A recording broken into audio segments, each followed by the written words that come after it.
Hi there, and welcome to my Itty Bitty Chapel. My name is Patty Chaffee, and I'm the community minister at Niantic Community Church. I'm also a spiritual director and an expressive arts facilitator. The Itty Bitty Chapel is a few moments offered midweek to relax, refresh, and reflect on a spiritual word or phrase. It's usually filmed in or near a sacred space within my home called the Itty Bitty Chapel, and our candle here is lit to remind us of the presence of Spirit within and around us always. If you're so inclined to light a candle in your sacred space during our time together, feel free to pause the video and do that now. Our word for reflection today is longing. Within each of us, there is a silence as vast as the universe. We are afraid of it, and we long for it. Gunilla Norris. Do you feel a silence within you, as vast as the universe? Feel the silence a moment. Do you feel fear or longing or something else? And what do you do with those feelings? Just breathe a moment and experience the silence within.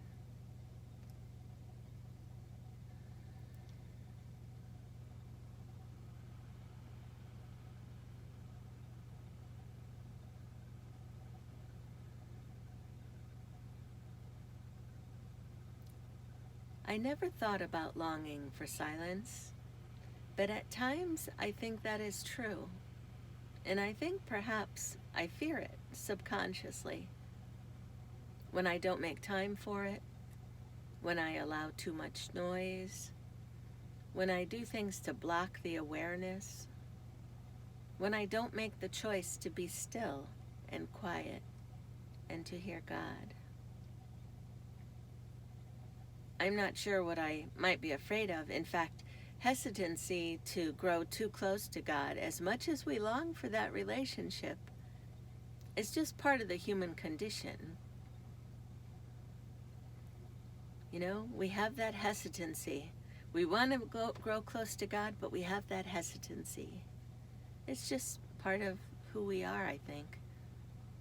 I think he gets that. It's a little intimidating to be really close to God sometimes. Other times, not so much. In her book, Start Where You Are, Miralee Patel has an exercise I really enjoyed, and I invite you to try it.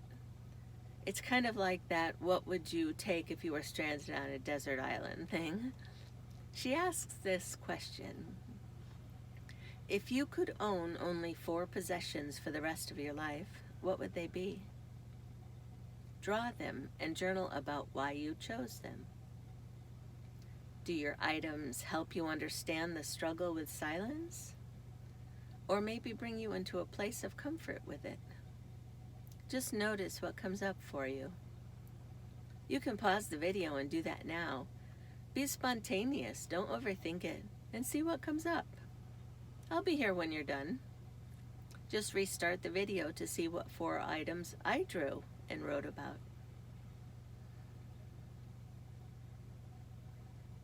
Okay, so you're back.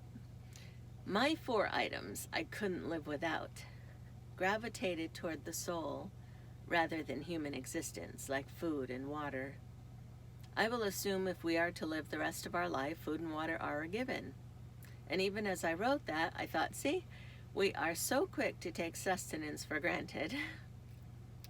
My items lent themselves toward silence, contemplation, and community, and a longing for God. I wonder what yours are. Maybe you'll share them with me.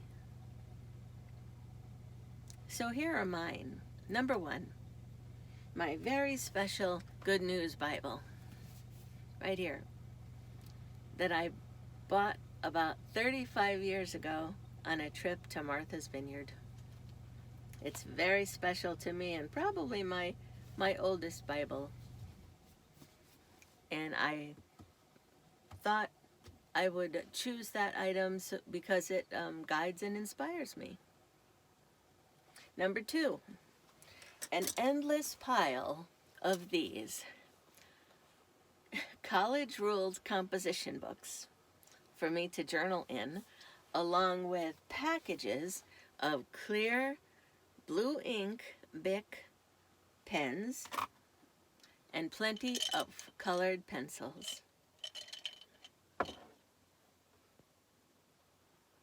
Number 3, a super soft, worn patchwork quilt to comfort and console me. And lastly, a computer to connect with other people. I go back to this exercise often and realize my 4 things have not changed over the years. Stress and anxiety on this journey we call life has changed. There seems to be more of it and a greater need to know how to manage it and make more time for self-compassion and self-care. And as much as these other things have changed as life does, longing for a deeper relationship with God has not. Our desire for God's grace, God's healing, God's sacred and holy presence in our lives, these are the meaningful things we long for. In her book, Inviting Silence, which is a must-read, just this little book right here, and it's amazing. Gunilla Norris writes, throughout the years, I have found that beneath whatever we might think our discontent is, we very much need 3 things: an awareness of our inner longing, the courage to act on that longing, and a sense of community to support and maintain our interior journey. Her book is a delightfully simple yet wonderfully profound invitation to meditation, even for those who fear silence. Consider these words by Ted Loder from his poem, Calm Me into a Quietness. Now, O Lord, calm me into a quietness that heals and listens and molds my longings and passions, my wounds and wonderings, into a more holy and human shape.